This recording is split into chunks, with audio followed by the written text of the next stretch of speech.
It's week 5 of the Texas high school football season, and hey, 6A and 5A, good to see you. These are the picks.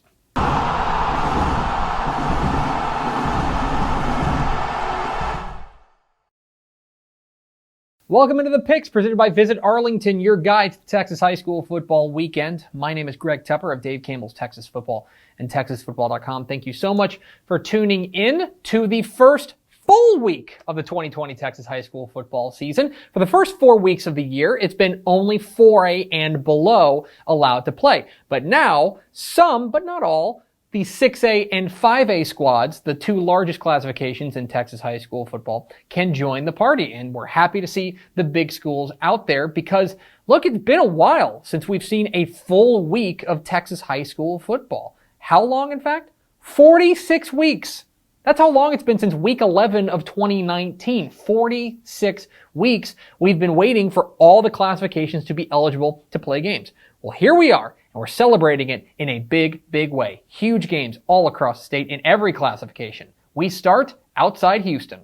7 o'clock Friday night at Galena Park ISD Stadium. It's a showdown between defending state champs as the Galena Park North Shore Mustangs welcome in the Alvin Shadow Creek Sharks. What are the keys to this matchup? Key number 1, signal caller showdown. Look, we all know what you guys are going to pay attention to. You're going to pay attention to the quarterbacks because this game has two of the very best in the state, plain and simple. You've got Kyron Drones, the quarterback for Alvin Shadow Creek, who led the Sharks to their first state championship last year. The Baylor commit is everything you want in a quarterback. He has been absolutely fantastic, and he is going to be matched by Demetrius Davis, the quarterback for Galena Park North Shore, who has led the Mustangs to back-to-back 6A Division I state championships. The Auburn commit is unbelievable, and there are few quarterbacks who have the resume that he has. Look, I can tell you about the offensive line, I can tell you about the atmosphere, things like that, but make no mistake, this game is about the quarterbacks. So, when these two signal colors go head-to-head, who comes out on top?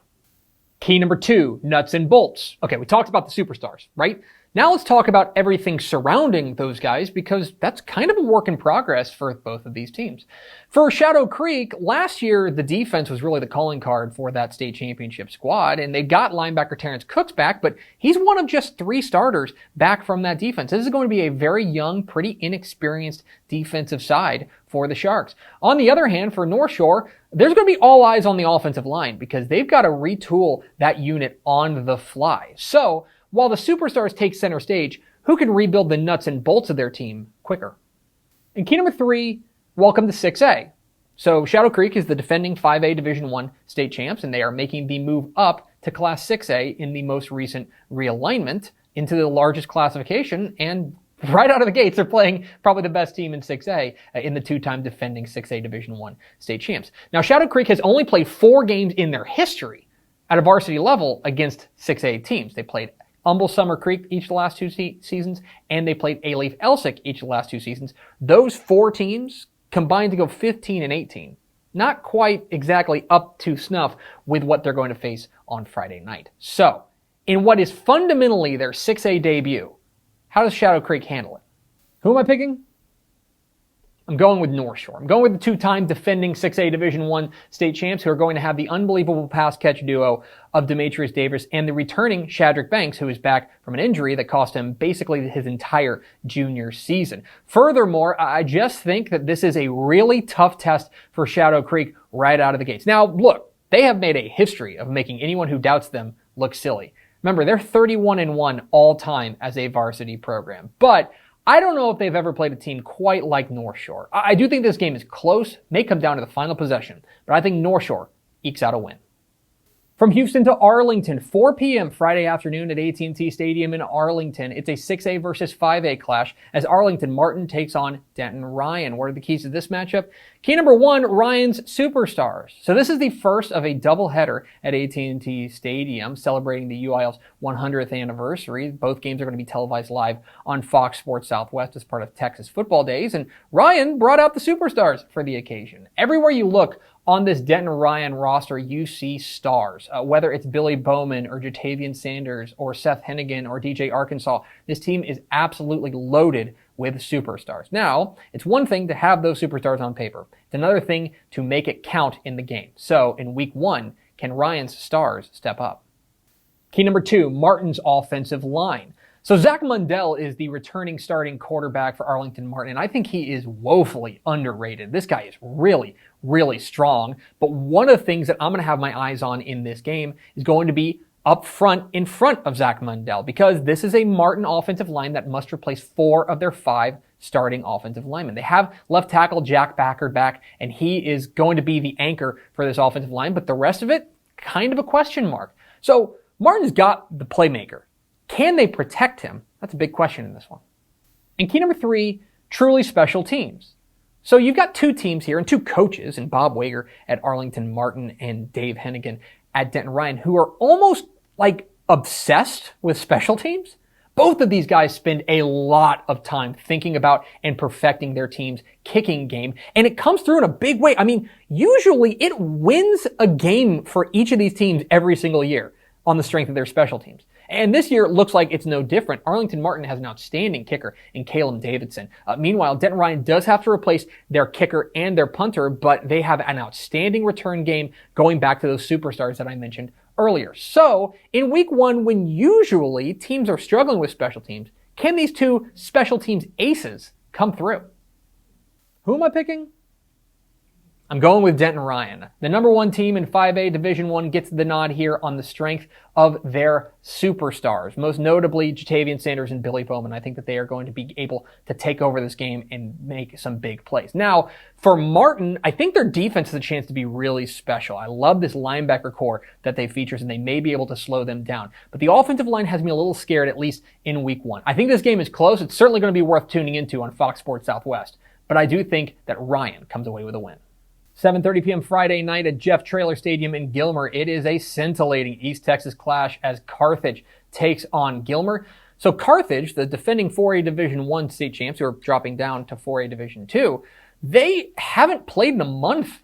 They played in week 1, and they've had each of the last 3 weeks off. So they're only 1-0 on the season, but is there any sort of rust going into a game against Gilmer, who is 4-0 after an unbelievable comeback win over Lindale? I'm really interested in this quarterback matchup. Brandon Tennyson for Gilmer going up against Kai Horton for Carthage. I think this game is close, but the defending champs get the nod here. Give me Carthage. 7:30 p.m. Friday night at Red Oaks Billy Goodloe Stadium. Big time 5A clash in the DFW Metroplex as the Ennis Lions take on the Red Oak Hawks. And this is the debut for Michael Quintero, the head coach at Red Oak. And the big question there is, who's going to start at quarterback? Is it going to be Josh Irvin, who was terrific for the Hawks last season, or is it going to be Chris Parson, the Duncanville transfer who started the 6A Division I state championship for Duncanville last year as a freshman?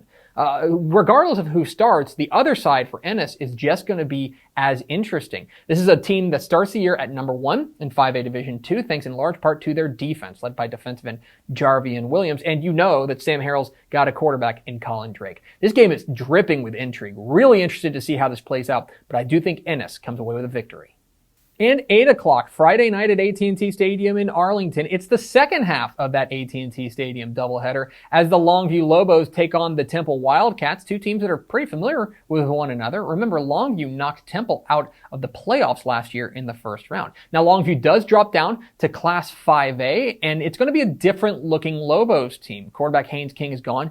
Texas A&M, and a lot of those defensive stalwarts like Sawyer Gorham Welch are gone as well. Expect a steady dose of running game led by Caden Meredith from the Lobos. Going up against a Temple team that I think might be a little bit underrated. I like what Coach Scott Stewart's got cooking there. I think wide receiver A.J. McDuffie is a bona fide superstar. I think this game could be really fun, and depending on kind of how sloppy these 2 teams may be in week 1, this game could be really, really wild. But I do think that Longview, in front of a wild crowd at AT&T Stadium, comes away with a victory. But those are far from the only big games in week 5 of the Texas high school football season. Let's get to the lightning round. I'm taking the defending champs Austin Westlake to beat Schertz Clemens. Give me Lexington to stay hot over Franklin. And Cedar Park edges out Austin Vandergrift. I think Comanche keeps it rolling with a win over Cisco. Give me Christoval to beat Goldthwaite. And I like Odessa Permian over Abilene Cooper. College Station Nips Hutto. Give me Jasper to beat Viter. And I like Corpus Christi Veterans Memorial over Corpus Christi Miller. I'm taking Corpus Christi Flower Bluff to beat Rockport Fulton. In a battle of white-hot teams, I like Melissa over Paris. Frisco over Frisco Independence. Spearman stays hot with a win over Childress, and I like Gladewater over Tatum. I'm taking Tyler over Texas High. Remember, it's Tyler, not John Tyler anymore. Shiner beats Flatonia in a big-time district matchup, and I like Port Neches Groves over Port Arthur Memorial. I'm going to take George West over Natalia. Give me Wolfforth Friendship over Lubbock Coronado, and I like Manville just barely over Dickinson. Atascocita starts 1-0 with a win over Klein Collins. Give me Windthorst to beat Wichita Falls City View, and I'm going with Panhandle over Stratford. Dumas wins a wild one over Stephenville. Llano wins a battle of unbeatens with Ballinger. And the Rebs are back, baby. I like Midland Lee over Amarillo. I'm going with Center over Van, and Smithson Valley beats Killeen Harker Heights. I'm going with Idalou over New Deal. Give me Lindsay to beat Collinsville in a big district matchup. And it's the Battle of the Axe. I like Denison over Sherman. Wichita Falls Rider beats Midland, and we've got 2 six-man games of the week. I like Westbrook over Strawn, and give me Sterling City to beat Happy. And those are the picks. What am I wrong about? Which games did I leave out? Leave comments down below. Don't forget to hit that subscribe button. Follow us on Twitter at DCTF. Like us on Facebook, facebook.com/Dave Campbells. Follow us on Instagram, instagram.com/Dave Campbells. And of course, see us at texasfootball.com. Thanks for watching. Enjoy week 5 of the Texas high school football season. Be safe, wear a mask. We'll see you.